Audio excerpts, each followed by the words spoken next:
Hello everyone. In this lecture, we will discuss about the blood supply of lower limb.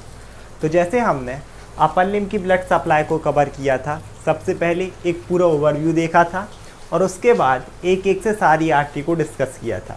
Same as इस video में हम एक पूरा overview देखेंगे, introduction कि कौन कौन सी आर्टरी हमारे लोअर लिम्स यानी कि लेग में सप्लाई करती हैं।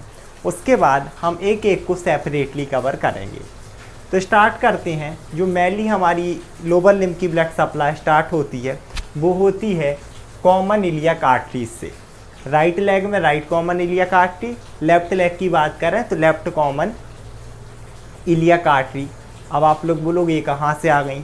तो जो हमारी टोटल सप्लाई है, चाहे अपर लिम्ब की हमने पढ़ी, चाहे हेड नेक ब्रेन की हो, चाहे लोअर लिम्ब की हो, थोरैक्स की हो, एब्डोमेन की हो, सबकी सप्लाई एक ही जगह से आती है, आयोटा से, या फिर आप बोल सकते हो हार्ट से। हमने देखा था ना किस तरीके से हार्ट, उसमें भी लेफ्ट वेंट्रिकल से हमारा क्या निकला था, आयोटा।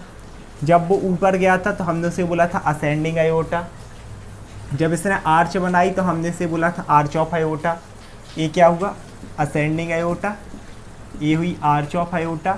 जब नीचे गया था तो हमने उसे क्या बोला था, डिसेंडिंग आयोटा। उसके बाद जब वो थोरैक्स में जाएगा, थोरैक्स के लेवल पर, तो हम उसे बोलते हैं थोरैसिक आयोटा। उसके बाद कहाँ जाएगा, एब्डोमेन में, इसे बोला जाता है एब्डोमिनल आयोटा। और इसी एब्डोमिनल आयोटा की दो टर्मिनल ब्रांच, टर्मिनल क्या मतलब जिसके थ्रू अब ये एंड होगा, दो ब्रांचेस होती हैं। एक आपकी रहेगी राइट साइड में और एक आपकी रहेगी लेफ्ट साइड में। राइट वाले को बोला जाता है right common iliac artery, right common iliac artery, और लेफ्ट वाली रहेगी लेफ्ट कॉमन इलियक आर्टरी। यहाँ तक clear, right common iliac artery, left common iliac artery. तो ये वाला जो फिगर है ये राइट साइड का है, सेम एज लेफ्ट साइड का भी रहता है, इसलिए सिर्फ हम एक बनाएंगे, है ना, क्योंकि लेफ्ट वाले का भी स्ट्रक्चर पूरा सेम रहेगा, बस राइट की जगह लेफ्ट लिख दो।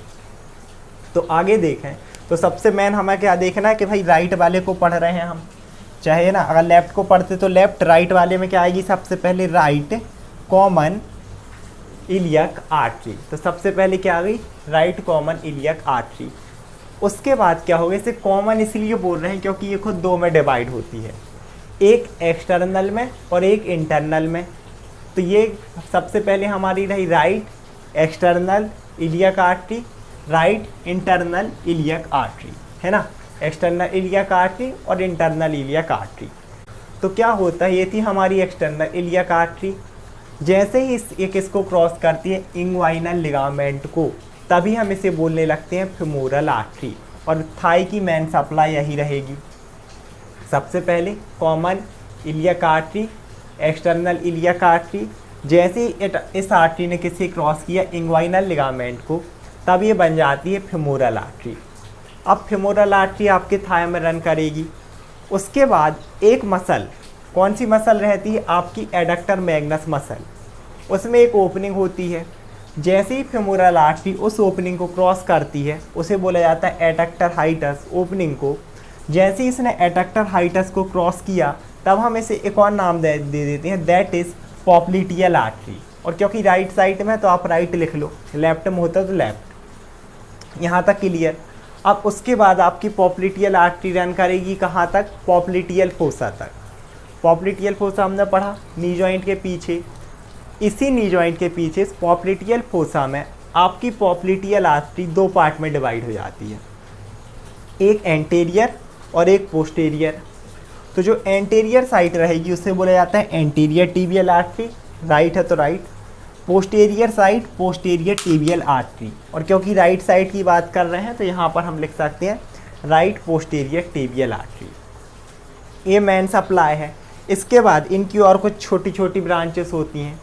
जैसे आपकी राइट साइड में रहती है राइट टिबियल आर्टरी की और ब्रांचेस, डॉर्सैलिस पेडिस आर्टरी निकलेंगी इससे, और इस वाली से निकलती हैं आपकी मीडियल और lateral planter artery posterior tibial artery से। तो पूरे समझ में आया। सबसे पहले हमारे पास रहेगी common iliac artery, external iliac artery, internal iliac artery. External iliac artery ने जैसे ही इंग्वाइनल लिगामेंट को क्रॉस किया, ये बन गई फेमोरल आर्टरी। फिर फेमोरल आर्टरी आपकी डाउनवर्ड रन करेगी जैसे ही इसने एडक्टर हाइटस को क्रॉस किया इसे हम बोलेंगे पॉप्लिटियल आर्टरी। पॉप्लिटियल फोसा में ये दो पार्ट में डिवाइड हुई, एंटीरियर साइड तो anterior tibial artery, posterior side तो पोस्टीरियर टिबियल आर्टरी। इसके बाद इनकी कुछ और स्मॉलर ब्रांचेस रहती हैं, जैसे राइट एंटीरियर की डॉर्सैलिस पेडिस और इस हमारी पोस्टीरियर की medial and lateral planter artery. एक बार फ्लो चार्ट देखते हैं। सबसे एब्डोमिनल अयोटा, आप चाहो तो पूरा लिख सकते हो, यहाँ से बता सकते हो पूरा। असेंडिंग अयोटा, उसके बाद arch of aorta, descending aorta, thoracic aorta, abdominal aorta. फिर उसके बाद right common iliac artery, left common iliac artery. फिर हमने राइट वाले को देखा, इसमें भी राइट का ही बस लिखा है, लेफ्ट का सेम है तो आप लिख सकते हो। राइट एक्सटर्नल इलियक आर्टरी और राइट इंटरनल इलियक आर्टरी। अब राइट इंटरनल क्या होता है ना, एक्चुअल में यहीं पर ख़त्म हो जाती है, बहुत लंबी सप्लाई देती नहीं है, तो ये यहीं ख़त्म हो जाएगी। लोअर पूरा नीचे तक जाती है आपकी एक्सटर्नल इलियक आर्टरी। तो ये रही हमारी राइट एक्सटर्नल इलियक आर्टरी। जैसे इंग्वाइनल लिगामेंट को क्रॉस किया, ये क्या बन गई, राइट फ्यूमोरल आर्टरी। तो यहाँ पर आप क्या लिख सकते हो, यहाँ पर आप लिख सकते हो इंग्वाइनल लिगामेंट, ताकि आपको याद रहे। उसके बाद अब जब ये फेमोरल आर्टरी किसे क्रॉस करती है, एडक्टर हाइटस को, तो ये बन जाती है पॉप्लिटियल आर्टरी। तो यहाँ पर आप क्या लिख सकते हो ताकि आपको याद रहे, adductor hiatus. Then popliteal fossa में दो पार्ट में डिवाइड हुई, एंटीरियर टिबियल आर्टरी और पोस्टीरियर टिबियल आर्टरी। और एंटीरियर की मैंने बताई ना कि एक ब्रांच रहेगी डॉर्सैलिस पेडिस और स्मॉलर, जो कि आपके फुट में सप्लाई करेगी। ऐसे ही पोस्टीरियर की रहेगी प्लांटर आर्टरीज, मीडियल और लेटरल। मेन पूरी सप्लाई यही रहेगी। इसके बाद इनकी भी बहुत छोटी छोटी सी स्मॉलर ब्रांचेस रहती हैं, बट जो हमारी मेन सप्लाई है वो यही है। अब इन सभी आर्टरी को हम एक एक से आने वाले लेक्चर्स में कवर करेंगे। आई होप आप लोगों को वीडियो समझ में आया होगा। Thank you so much everyone.